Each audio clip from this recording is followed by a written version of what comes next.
Di kesempatan ini kita akan membahas tentang duty cycle dari mesin las. Ada berbagai macam jenis dan merek mesin las. Biasanya mesin las itu mereknya berbeda-beda, tapi kapasitas ampere maksimalnya sama. Kalau sudah begitu, kita bingung mau memilih mesin las yang mana. Nah, hal yang bisa menjadi pertimbangan kita adalah mencari tahu informasi tentang duty cycle dari mesin las tersebut. Semisal ya, ini tidak ada kaitannya dengan dua gambar mesin las ini. Ada dua mesin las yang kapasitasnya sama-sama 400 ampere. Satunya memiliki duty cycle 30%, yang satu lagi memiliki duty cycle 80%. Secara otomatis, mesin las yang memiliki duty cycle 80% ini dia lebih kuat, lebih handal, dan juga harganya lebih mahal. Nah, berikutnya kita akan bahas mengenai apa itu dari duty cycle mesin las. Secara definisi, duty cycle itu adalah persentase waktu kerja maksimal mesin las dalam jangka waktu tertentu. Dalam jangka waktu ini, kalau di Eropa, diberi standar 10 menit. Standar ini selain di Eropa juga dipakai di negara-negara lainnya, termasuk Indonesia. Semisal, kita memiliki mesin las dengan duty cycle 80%. 80% dari 10 menit yaitu 8 menit. Maka mesin itu bisa bekerja secara terus-menerus dalam jangka waktu 8 menit. Sisanya yang 22 menit harus digunakan mesin tersebut untuk istirahat atau mendinginkan bagian-bagian dari komponen tersebut agar mesin tidak terjadi kerusakan. Analoginya seperti ini, sama halnya manusia bekerja yang membutuhkan waktu istirahat. Duty cycle menunjukkan berapa lama mesin las bisa bekerja secara terus-menerus sebelum membutuhkan waktu untuk mendinginkan diri atau yang kita sebut dengan istirahat. Mengapa duty cycle ini penting? Penting untuk dibahas dan juga penting untuk diketahui, terutama untuk kita yang berkecimpung di dunia pengelasan. Pertama adalah untuk mencegah kerusakan mesin las. Mesin las yang dipakai terus-menerus melewati batas duty cycle-nya, maka yang pertama terjadi dia akan overheat atau kelebihan panas.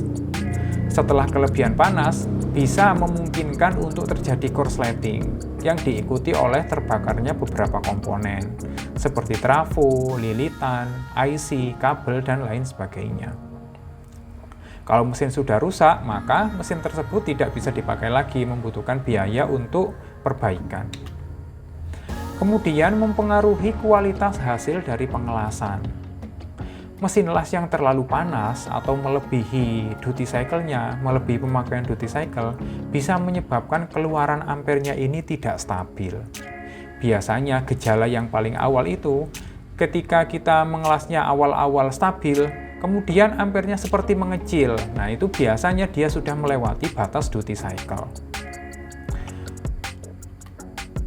Selain mengecil, biasanya bisa juga terjadi ampere ini tiba-tiba membesar. Nah, kalau ampere tiba-tiba mengecil, tiba-tiba membesar, maka pengelasan yang kita lakukan sangat memungkinkan untuk terjadinya cacat las. Bahkan ada juga mesin las beberapa jenis itu yang dia tidak membesar dan tidak mengecil, tapi langsung mati busurnya. Busurnya mati, dia meminta waktu untuk istirahat. Kemudian berkaitan dengan efisiensi kerja. Ketika kita memilih mesin lasnya yang tepat, maka kita bisa menghemat waktu, tenaga, dan biaya.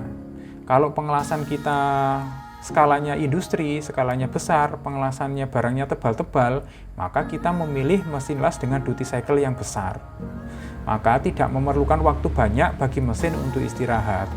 Tapi biaya pembelian mesinnya juga tinggi. Nah, kalau kita kerjaannya di bengkel-bengkel kecil, kita bisa memilih mesin las dengan duty cycle yang rendah, karena biayanya murah, harga mesinnya murah. Kemudian faktor-faktor apa saja yang mempengaruhi duty cycle? Yang pertama yaitu ampere. Pemakaian ampere ini juga bisa mempengaruhi nilai dari duty cycle. Nanti kita akan bahas lebih lengkap. Pertama, semakin tinggi nilai ampere, maka duty cycle akan semakin turun atau semakin rendah. Nah, begitu juga sebaliknya, ketika pemakaian ampere kita kecilkan, maka duty cycle mesin ini bisa bertambah. Jadi duty cycle ini bukan angka tunggal. Kalau mesinnya kita pakai di ampere kecil, duty cycle bisa 100%. Kalau kita pakai di ampere besar, duty cycle bisa turun hingga 30% biasanya. Kemudian jenis mesin las. Mesin las yang paling mudah untuk dibandingkan adalah jenis inverter dan juga trafo konvensional. Jenis inverter ini merupakan jenis mesin yang sangat efisien. Sedangkan trafo ini dia banyak losses-nya, banyak energi yang berubah menjadi panas daripada menjadi listrik, sehingga panasnya tidak di busur tapi di mesin las. Secara keseluruhan, secara umum, mesin las tipe inverter ini nilai duty cycle-nya lebih besar daripada mesin las jenis tipe trafo konvensional. Kemudian yang ketiga, faktor yang mempengaruhi duty cycle adalah sistem pendinginan. Sistem pendinginan dan komponen berkualitas dapat meningkatkan duty cycle. Kalau sirkulasi udaranya lancar, sistem pendinginnya bekerja dengan baik, maka duty cycle-nya bisa naik, atau mesin tersebut bisa kita pergunakan dalam waktu yang lebih lama.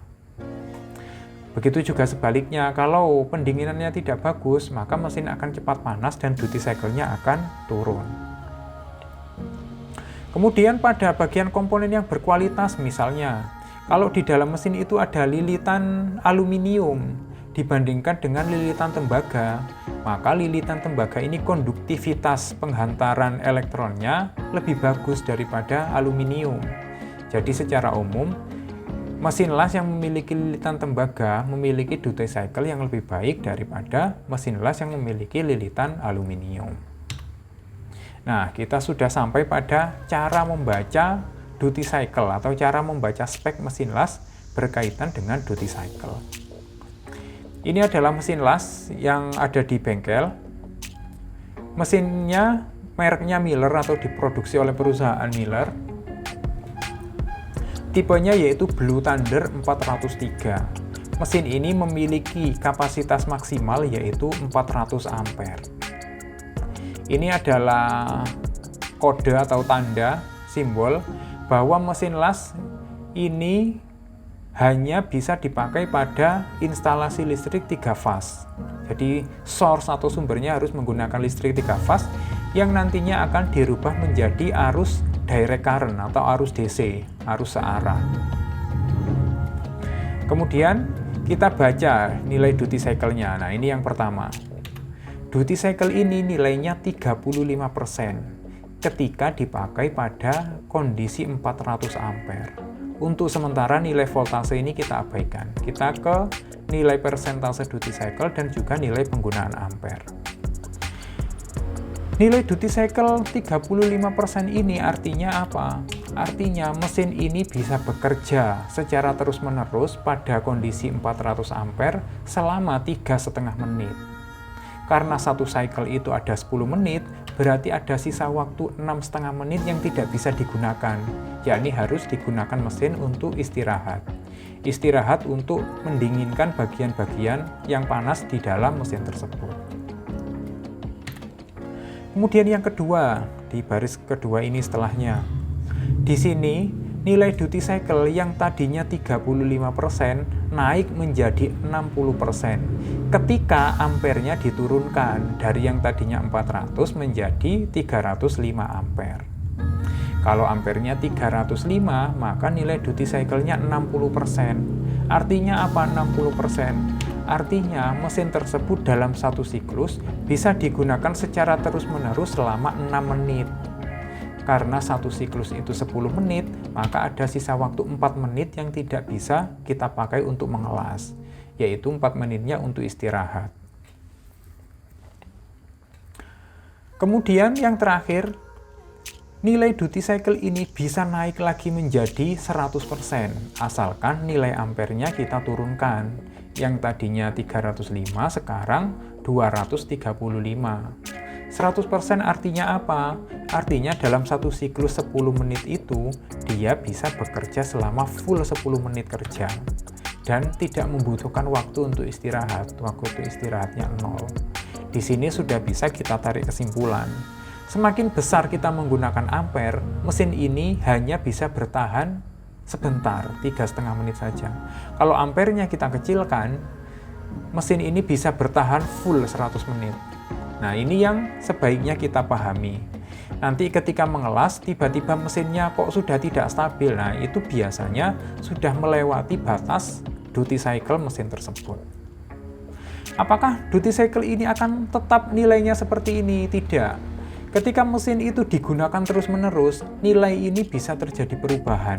Umumnya bisa menurun, karena kinerjanya sudah mulai turun. Nah, kalau sudah mulai turun, biasanya membutuhkan servis atau penggantian komponen yang ada di dalam mesin tersebut. Sekarang, tips penggunaan mesin las agar mesin kita tidak cepat rusak dan juga hasil pengelasan kita bagus. Pertama adalah jangan memaksakan mesin. Memaksakan mesin itu seperti apa sih? Memaksakan mesin itu adalah kita pergunakan melewati duty cycle yang tadi. Misalnya duty cycle-nya ketemu 60%, sudah 6 menit kita masih jalan terus karena mesinnya tidak mati. Karena ampere naik turun sedikit nggak ngaruh. Nah, itu namanya memaksakan mesin. Selain itu, kalau kita misalnya penggunaan normalnya di angka 200 ampere, sebaiknya kita membeli mesin yang kapasitasnya lebih dari 200 ampere. Bisa 300 ampere atau 400 ampere. Nah, niscaya mesin las kita akan awet. Kemudian yang kedua adalah bagaimana cara tips menggunakan mesin, yaitu dengan melakukan perawatan rutin. Bagaimana sih perawatan rutin mesin las itu? Pertama adalah penempatannya jangan di sudut ruangan, karena sudut ruangan itu cenderung kelembabannya tinggi. Kalau mesinnya ini menerima kelembaban tinggi, maka part-part di dalamnya ini akan mudah lapuk, sehingga cepat rusak. Selain penempatan jangan di sudut ruangan, kita juga harus sering membersihkan, terutama dari debu-debu yang menempel di mesin. Karena kalau debu itu sampai menutupi saluran ventilasi, maka laju pendinginan mesin tersebut juga akan terganggu. Apalagi kalau debu-debu tersebut sampai masuk ke fan atau kipas yang ada di dalam. Nah, ini bisa membuat fan tersebut bebannya berat, sehingga mesin juga akan menjadi cepat panas. Sekarang kita ke contoh aplikasi duty cycle. Pertama adalah untuk pengelasan ringan. Nah, untuk pengelasan ringan di bengkel-bengkel kecil seperti ini adalah bengkel saya. Kadang-kadang saya mengerjakan pagar, tralis, dan juga kanopi. Duty cycle-nya tidak perlu tinggi. Ini adalah mesin las dengan kapasitas 140 ampere, duty cycle-nya hanya 30%. Pada kondisi maksimal, duty cycle-nya hanya 40%. Tapi kalau untuk pengelasan di hulu tipis seperti ini tebalnya 0,7 mili, saya menggunakan ampere di kisaran 50 ampere, ini bisa non-stop 100% duty cycle-nya. Jadi kita tidak memerlukan mesin dengan duty cycle yang besar kalau pekerjaan kita kecil-kecil. Mesinnya juga kita bisa membeli dengan harga yang murah, tidak perlu membeli yang mahal-mahal. Kemudian untuk pengelasan berat atau standar industri, kita memerlukan mesin las dengan duty cycle antara 80 hingga 100%. Karena yang dilas juga tebal, orangnya juga berganti-ganti, sehingga butuh mesin las dengan kapasitas yang besar pula. Oke, demikian pembahasan kita tentang duty cycle dari mesin las. Jika kalian ada pertanyaan, silahkan tuliskan di kolom komentar. Terima kasih.